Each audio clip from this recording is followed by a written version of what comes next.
नमस्कार, मैं डॉक्टर अजीत भारती आज फिर आपके लिए हिंदी विषय के अंतर्गत सीबीएसई बोर्ड हिंदी कोर्स ए क्लास 10th में स्वरवृत्त लेखन अथवा ईमेल लेखन पूछा जाता है।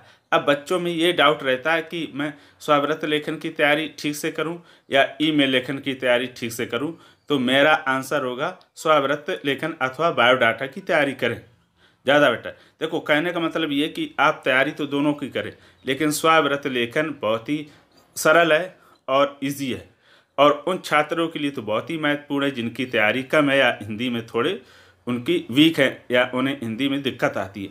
उनके लिए स्वरवृत्त लेखन क्या है, 100% कैसा है, बहुत ही अच्छा है। अब इसमें आपको लगेगा कि स्वरवृत्त लेखन को ही हम क्यों लिखें, ईमेल लेखन क्यों ना लिखें। देखो, स्वरवृत्त लेखन में आप जैसा मैं बताऊंगा ऐसा लिख कर आएंगे, कम से कम 4 नंबर तो आपको तो ऐसे ही मिल जाएंगे। यानी पेपर में कैसा भी आए कोई दिक्कत नहीं, जो आप तैयारी करके जाएंगे वो अगर लिख देंगे जाके, उसमें पूछा गया या ना पूछा गया तो 4 नंबर तो पक्के। और थोड़ी सी समझदारी मैं बताऊंगा कर लोगे तो पूरे आपके कितने 5 नंबर आपको कोई नहीं रोक सकता देने से। तो चलो इसके लिए फिर क्या करते हैं, जैसे मान लो प्रश्न पूछा गया दिया है, ये हमने ये प्रश्न नंबर 16 में आएगा आपके प्रश्न में, ठीक है। और किसी में भी आए उससे हमें मतलब नहीं, हम तो सिर्फ पाएंगे सर। जैसे मान लीजिए लिखा है प्रश्न, आप मोहन पटेल या रूबी कटियार हैं, आप बीएड कर चुके हैं, आपको पटेल पब्लिक स्कूल काखागा नगर में हिंदी अध्यापक या अध्यापिका पद के लिए आवेदन करना है, ठीक है। तो फिर इसको हम थोड़ा ऊपर कर लेते हैं, करना इसके लिए आप अपना एक संक्षिप्त स्वरवृत्त या बायोडाटा लगभग 80 शब्दों में तैयार कीजिए। देखो, प्रश्न तो इस तरह से पूछा जाएगा। अब आपको करना क्या है वो देख लेते हैं, ठीक है। तो जैसा आप हमेशा लिखते आए हैं, सबसे पहले लिखेंगे उत्तर। आप ध्यान से समझते जाओ, आपको मैं पूरा बहुत बारीकी से बताऊंगा कि आपको कैसे पूरे अंक लाने हैं बहुत ही कम टाइम में तैयारी करने के लिए। तो देखो, आप उत्तर लिख देंगे, उत्तर में क्या लिखेंगे, स्वरवृत्त लेखन अथवा बायोडाटा ऐसे लिखेंगे। काले पेन से लिख दो उत्तर और नीले पेन से लिख दो स्वरवृत्त लेखन और बायोडाटा। फिर आप क्या करेंगे, नाम, तो जो नाम प्रश्न में दिया है, जैसे रूबी कटियार तो रूबी कटियार, या मोहन आए तो मोहन कटियार, जो प्रश्न पत्र में नाम दिया हो आप वही नाम लिखेंगे, अपनी तरफ से अपना नाम नहीं लिखेंगे, ठीक है। एक तो याद रखो। अब दूसरा, पिता का नाम, पिता का नाम जैसे दिया श्री सत्यनारायण कटियार, आप पिता का नाम अपना रट के जाओ, कोई भी किसी भी पिता का नाम। राम, माँ का नाम श्रीमती उषा, ये भी आप पहले से रट के जाओ। जन्म तिथि, जन्म तिथि आप जैसे 1191, ये भी पहले से रट लो, आप तो यही रट लो मैं कह रहा हूँ, ठीक है। और क्या करना आपको, जैसे फिर प्राप्त पता, वर्तमान पता, तो हम वर्तमान पता लिख देंगे, जैसे मकान नंबर 34 कनक विहार, आबा नगर, लखनऊ, उत्तर प्रदेश। आप इसी पता को रट लो पहले ही से। अब दिया स्थाई पता, तो स्थाई पता हम लिख देंगे वही, वही का मतलब जो ऊपर दिया है वही हमारा नीचे भी रहेगा, ये हो गया। फिर फ़ोन नंबर दिया 877052 और 4 हमने एक्स बना दिए, ठीक। तो ऐसे 10 नंबर का फ़ोन नंबर, आप फ़ोन नंबर चाहें ये रट लो या पहले से रट के जाओ। ईमेल लेखन, जो प्रश्न में पूछा जाए जिस छात्र या छात्रा का नाम, यानी किसको लिखना है बायोडाटा, उसी के नाम पर आप यहाँ ईमेल लिख दो। और ज़रूरी नहीं कि ईमेल उसी नाम पर हो, आप कोई भी ईमेल रखो, पहले से रखो, चाहे अपने ही लिख कर आ जाओ, ठीक। जैसे rubykatyar@gmail.com, तो इस तरह से लिख दोगे। अब उसके बाद आता है शैक्षणिक योग्यताएं। तो शैक्षणिक योग्यताएं आप ऐसी हेडिंग डालेंगे काले पेन से, और फिर बना लेंगे आप एक बॉक्स, ठीक है। तो बॉक्स बनाकर क्या करेंगे, पहले आप लिख देंगे यहाँ पर क्रमांक, फिर दूसरे बॉक्स में लिख देंगे परीक्षा, डिग्री या डिप्लोमा, और यहाँ पर लिख देंगे वर्ष, ये बोर्ड या विश्वविद्यालय, विषय, श्रेणी, प्रतिशत, ये क्या कर लेंगे आप पहले ही से रट के जाएं। तो कुल कितने कॉलम बनेंगे, 1 2 3 4 5 6 7, तो 7 कॉलम बनेंगे, आप बना लेना। उसके पश्चात क्या करेंगे, अब बारी बारी से। तो पहला देखो, पहला रहेगा आपका 10वीं पास, तो 10वीं पास चाहे आप क्लर्क की भर्ती हो, चाहे एमबीबीएस की हो, चाहे मैनेजर की हो, चाहे क्लर्क की हो, चाहे अध्यापिका की हो, चाहे इंजीनियर की हो, 10वीं सब में कंपलसरी है। तो पहला 10वीं पास अब हमने लिख दिया सन 1997 CBSE बोर्ड। जो भी बोर्ड आप पहले से रट लो, चाहे CBSE, चाहे दिल्ली, राजस्थान, उत्तर प्रदेश, मध्य प्रदेश, जो भी आपको सही लगे पहले से रट के जाओ। अब इसके विषय क्या रहेंगे, इसमें अंग्रेजी, हिंदी, विज्ञान, गणित, सामाजिक विज्ञान, ये क्या होती है इसमें रहती हैं। ठीक है, अब इसमें क्या डालेंगे, प्रतिशत प्रथम श्रेणी, ये 84%, ये सब क्या कर लो, पूरा रट लो। आप तो यही रट लो मैं कह रहा हूँ। ठीक है, ये आप पहले से रट्टा मार लो। अब देखो मैं रटने पर आपको जोर नहीं दे रहा हूँ, लेकिन यहाँ पर इसकी ज़रूरत है, यही करें। फिर दूसरा बिंदु आपका रहेगा 12वीं पास। 12वीं पास हमने 1999 में किया, बोर्ड CBSE, या फिर जो आपको अच्छा लगे वो करें। अब 12वीं में आपने क्या लिया, अंग्रेजी, हिंदी, भूगोल, इतिहास, दर्शन शास्त्र। ठीक है, अब अगर आप 12वीं में साइंस है तो फिर ये लिख दो, अगर आर्ट है तो ठीक है, कला से, आर्ट यानी कला से, तो आप ये लिख दो। अगर साइंस में आएगा, जैसे यहाँ पर क्या है हिंदी विषय के लिए, तो हिंदी विषय के लिए क्या है 12वीं में आर्ट है, साइंस भी चल जाएगा। और साइंस में अगर लिखना तो फिर क्या लिखेंगे, अंग्रेजी, हिंदी, भौतिक विज्ञान, रसायन विज्ञान और काकियत, मैथ भी लिख सकते हैं क्योंकि दोनों लेते हैं, तो इस तरह से लिख सकते हैं। और श्रेणी प्रथम और 82%। कहने का मतलब ये, चाहे आप साइंस ग्रुप के यहाँ रट लो और चाहे आर्ट ग्रुप के रट लो। ठीक, हिंदी के टीचर के लिए कोई दिक्कत नहीं, 12वीं चाहे वो साइंस ग्रुप से या आर्ट ग्रुप से, आप तो जो इच्छा हो रट लो, कोई दिक्कत नहीं है। अब आता है बिंदु नंबर जैसे तीसरा, तो इसमें होगा BA हो जाएगा, या फिर यहाँ पर हम BSc लिख दें।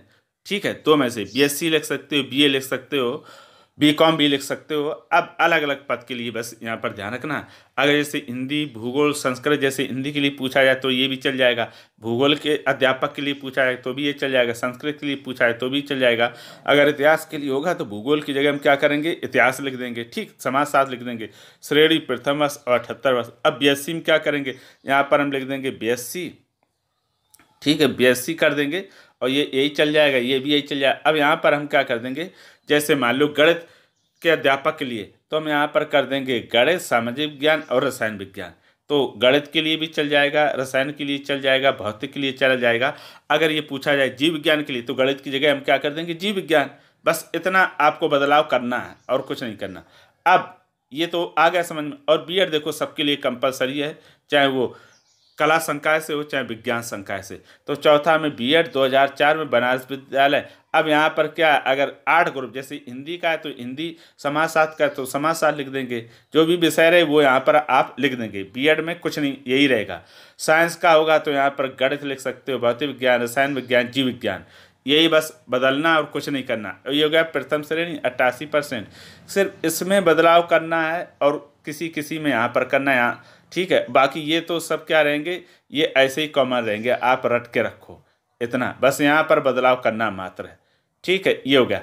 अब जैसे मान लो ये पूछा जाएगा मैनेजर पद के लिए निकली है वैकेंसी, वहाँ अगर अप्लाई करना है तो फिर यहाँ पर हम B.Ed की जगह क्या कर देंगे, आप कर देना MBA। अगर डॉक्टरी के लिए निकली वैकेंसी है कि आपको डॉक्टर पद के लिए, तो यहाँ पर कर दोगे MBBS। अगर इंजीनियरिंग पद यानी इंजीनियर बनने के लिए आपको फॉर्म अप्लाई करना, बायोडाटा बनाना है, तो यहाँ पर आप क्या कर दोगे, B.Tech या BE या फिर पॉलीटेक्निक डिप्लोमा, और जो भी इंजीनियरिंग डिप्लोमा आते वो कर सकते हैं।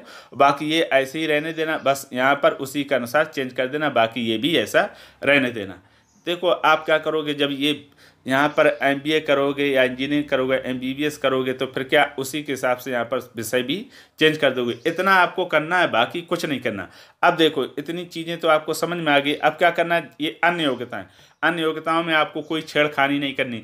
ऐसे ही काले पेन से अन्य योग्यताएं हेडिंग डाल दो, लिख दो कंप्यूटर सामान्य जानकारी, फिर दिया हिंदी और अंग्रेजी में टाइप राइटिंग में डिप्लोमा। ये आप तो चाहे जो विषय पूछा जाए, चाहे अध्यापक के लिए हो, चाहे इंजीनियरिंग के लिए हो, चाहे MBBS के लिए हो, चाहे मैनेजर के लिए, ये क्या करो आप ऐसे ही याद करके रखो, कुछ मत बदलाव करो। अब दूसरा उपलब्धियों में आ जाओ।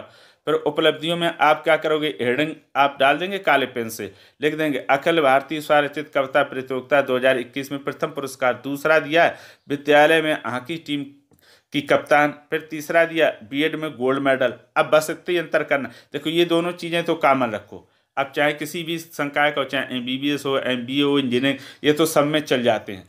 अब यहाँ पर क्या करना, अगर आपको जैसे इंजीनियरिंग के लिए भरा तो यहाँ पर इंजीनियरिंग गोल्ड मेडल कर देना।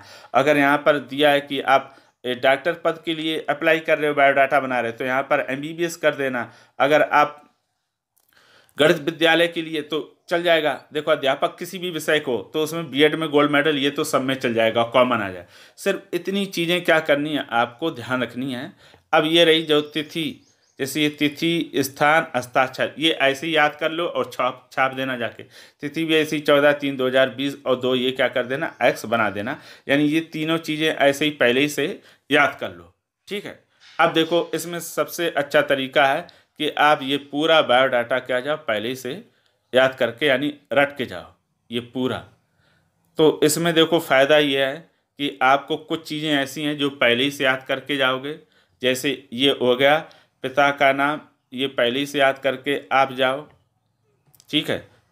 पिता का नाम ये पहले ही से याद कर लो, माँ का नाम पहले ही से याद रखो, जन्म तिथि पहले से याद रखो, पता भी पहले ही से याद रखो, ये सब। अब जैसे ये फ़ोन नंबर, स्थायी पता भी ऐसे ही याद करके रखो, फ़ोन नंबर याद यही रख के करके रखो। ईमेल आप कोई भी लिख के यहाँ पर लिख देना, जो भी इच्छा। शैक्षणिक योग्यता ये। अब जैसे ये फिर आता है टेंथ में आप क्या करना, ये जैसे पूरी ये पहले से पूरा बॉक्स आप याद करके रखो। ये 10वीं ऐसे ही याद करके रखो, इसमें कोई बदलाव नहीं करना। बस 12वीं में अगर आप साइंस ग्रुप लिखें तो साइंस के विषय यहाँ लिख देना, आर्ट ग्रुप लिखें तो आर्ट के विषय लिख देना। जहाँ पर साइंस की रिक्वायर हो, जैसे इंजीनियरिंग के लिए, डॉक्टरी के लिए, तो फिर वहाँ पर साइंस के विषय लिख दो। और अगर आर्ट यानी शिक्षक क्लर्क के लिए तो दोनों में से चाहे साइंस के रख लो, आर्ट, कोई दिक्कत नहीं है। और जैसे आर्ट के लिए अब जैसे सामाजिक विज्ञान, संस्कृत, हिंदी, भूगोल, इतिहास, राजनीति शास्त्र, इनमें से किसी भी विषय के लिए आप क्या करेंगे, BA ही लिखेंगे। और जब अगर इंजीनियरिंग के लिए आए तो BSc मैथ कर देना, BSc मैथ, रसायन विज्ञान, भौतिक विज्ञान। अगर वो आ जाए MBBS के लिए, बायो के लिए, तो जीव विज्ञान, रसायन विज्ञान, भौतिक विज्ञान, बस एक ही चीज़ है। अगर MBA के लिए आ जाए, मैनेजर पद के लिए, तो यहाँ पर MBA लिख देना। बस इतनी बदलाव करना है और इसमें बदलाव करना, बाकी किसी में बदलाव नहीं करना। तो ये क्या पहले से ही याद। अब जैसे अध्यापक के लिए निकलेंगी तो आप यही रट के पूरा छाप दो जाके। अगर BSc अगर आप गणित या भौतिक विज्ञान, रसायन विज्ञान के लिए, तो ये चेंज कर देना और यहाँ चेंज कर देना, बाकी कुछ भी चेंज नहीं करना। फिर आता है अन्य योग्यताएँ। तो अन्य योग्यताओं में आपको कुछ भी बदलाव नहीं करना है, ऐसे ही पूरा का पूरा छाप आओ जाके, ठीक है। अन्य उपलब्धियाँ, इसमें भी अगर शिक्षक के लिए तो ये B.Ed वाला लिखना, इंजीनियरिंग के लिए तो इंजीनियरिंग के लिए दो, MBBS किया तो MBBS के लिए दो, बाकी ये दोनों ऐसी छाप दो। तो ये क्या है, देखो अब इसीलिए मैं कह रहा हूँ कि ईमेल से ज़्यादा सरल है आपका बायोडाटा, क्योंकि इसमें बहुत सारी चीज़ें आप पहले ही से याद करके जाएंगे। सिर्फ प्रश्न के अनुसार थोड़ा सा बदलाव करना है, बस बाकी वैसे ही वैसा लिख देना। तो अगर आपको कुछ भी नहीं आएगा, जितना याद करके जाओगे, प्रश्न में नहीं समझ में आएगा, 3 नंबर तो आसानी से आपको मिल जाएंगे, क्योंकि बहुत सारी चीज़ें आपको पहले ही से है। देखो इसमें बायोडाटा में या सवरत लेखन में आसान क्या, आप पहले ही से प्रैक्टिस का करके जाओ, पूरा शुद्ध और फॉर्मेट आपको पहले ही से याद होगा, वहाँ अशुद्धि भी नहीं होगी, ठीक है, कुछ भी अशुद्ध नहीं होगा। अब प्रश्न में अगर पूछा जाए इंजीनियरिंग के लिए, तो वहीं से क्या करो, इंजीनियरिंग शब्द उठा के यहाँ रख दो, तो आपका क्या होगा, पूरा शुद्ध और सही लिख जाएगा। इसलिए ईमेल से बेहतर हमें बायोडाटा लगा, क्योंकि इसमें आप पहले से बहुत सारी चीज़ें याद करके जा सकते हो। जिनको हिंदी में दिक्कत आती उनके लिए विशेष खास तो ये बहुत अच्छा है। आप पूरा एक बायोडाटा रट लो बस, और उसमें कोई कुछ नहीं करना। तो ईमेल से ज़्यादा इजी है। अगर जिसको लगता है कि मेरी दोनों में तैयारी, तो आपकी इच्छा है, जो भी चाहो लिख सकते हो। और अगर जिनको लगता है कि हिंदी में मुझे दिक्कत आती, तो वो मेरी सलाह माने, ईमेल लेखन से बेटर है आप बायोडाटा लिखो, क्योंकि बहुत सारी चीज़ें आप पहले से याद करके जाओगे और लिख कर भी प्रैक्टिस कर लेना, ताकि वहाँ पर किसी प्रकार की कोई अशुद्धि ना हो। अगर इस तरह से आपने तैयारी कर ली जैसा मैंने बताया, तो निश्चित तौर में आपको पूरे में पूरे अंक मिलेंगे, कोई दिक्कत नहीं आने वाली है। अगर उसके पश्चात भी बायोडाटा से संबंधित या ईमेल और बायोडाटा में कोई कन्फ्यूज़न हो, तो हमें कमेंट करके आप पूछ सकते हो। तो मुझे लगता है कि ये बात आपको स्वाव्रत लेखन और ईमेल लेखन में कौन लिखना ज़्यादा आसान है या लिखना चाहिए, तो मेरी सलाह है कि आप बायोडाटा की तैयारी अच्छे से कर लें। अगर जिसको लगता है कि मेरी दोनों में तैयारी, तो कोई दिक्कत नहीं है। तो आज के लिए फिर इतना ही। अब हम फिर मिलेंगे किसी नए विषय के साथ, तब तक के लिए धन्यवाद।